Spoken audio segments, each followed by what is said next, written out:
That protester that you just saw get roughed up by cops happens to be an actress. Jodie Sweetin is the person who got thrown onto the freeway by members of the LAPD. So in other words, Stephanie Tanner from Full House apparently was such a threat to cops that they decided to grab her and throw her onto the freeway, where protesters were protesting the reversal of Roe v. Wade, meaning that constitutional protections for women's reproductive rights have been done away with. Now, that is, to say the least, a very worthy cause, and I'm very supportive of the protesters, but Sweetin was trying to do something very specific before she was roughed up by the cops. She was trying to lead them away from the freeway. She was trying to lead a group of peaceful protesters away from the freeway. LAPD, what are y'all doing? And this is a tweet from Mike Aide. Jodie is the definition of a real one, and fortunately she's okay. But for others who choose to protest today, move with caution and keep your head on a swivel. It's going to be a very long summer. So for those who think, no, police brutality is totally fine if people are blocking the freeway, she was not trying to block the freeway. She was trying to get the protesters safely off the freeway before she was thrown onto the freeway in a vicious manner. Luckily, she did not get hurt. That is the good news. In fact, in a statement to People, she said, quote, "Our activism will continue until our voices are heard and action is taken. This will not deter us. We will continue fighting for our rights. We are not free until all of us are free." So I commend her for that. I commend people who have taken to the streets to protest what is happening right now.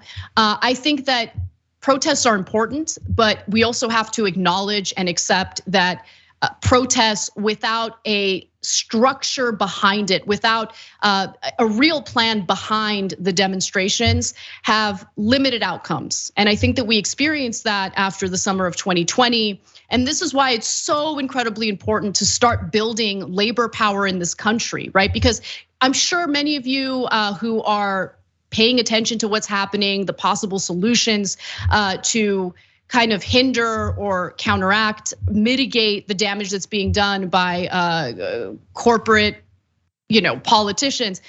You've probably saw general strike. We need to do a general strike, which I hear you, general strike is great, but we need to really inform ourselves about what is necessary to have a general strike in place, right? There's a lot that goes into that. You can't just snap your fingers and expect a general strike the next day. And what you do is you build power through organized labor, organized individuals who are able to coordinate with one another and carry out something like a general strike. So it's important for us to understand the work that goes behind that. And in coming episodes of TYT, we'll talk about that in more detail. I think it's a really, really important part of, counteracting what we're seeing with just the reversal of so many of our rights. But at the same time, I will also be honest, I'm of two minds about some of the protest tactics that we saw over the weekend. Now, generally speaking, I'm supportive of the protesters. I hate when the protests themselves and the tactics used become the focus of national discourse. I hate that because that is not what the point is here. The point is people are legitimately and legitimately frustrated, infuriated, want to speak out, and that's important to protect.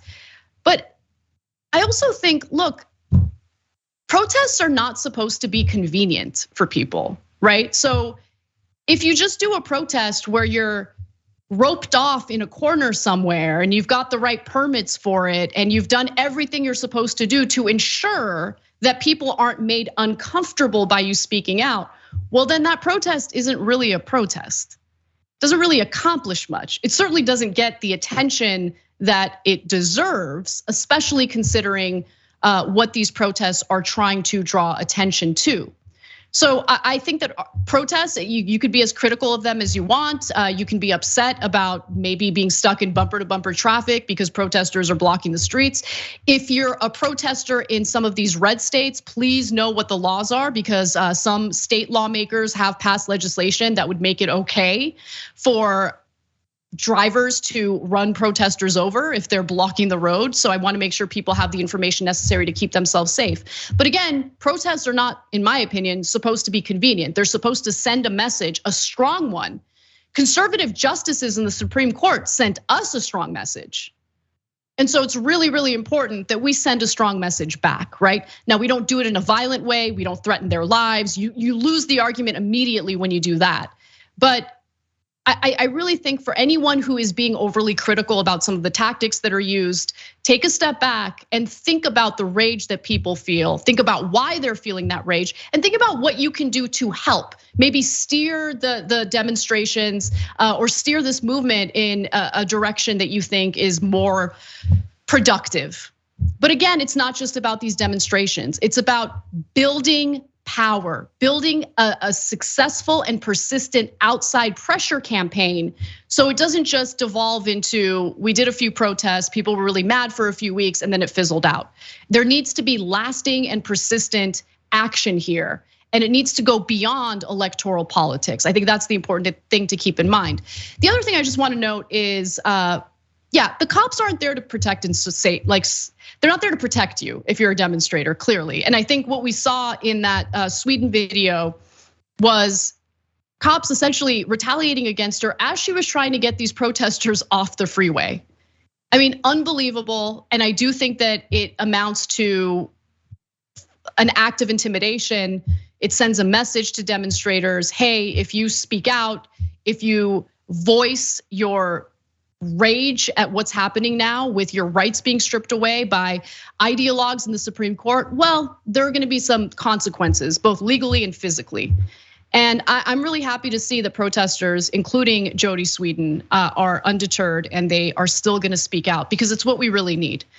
But anyway, just wanted to share that with you. I agree with the journalist here, Mike Aid, who says, keep your head on a swivel, be careful, just keep yourself safe out there.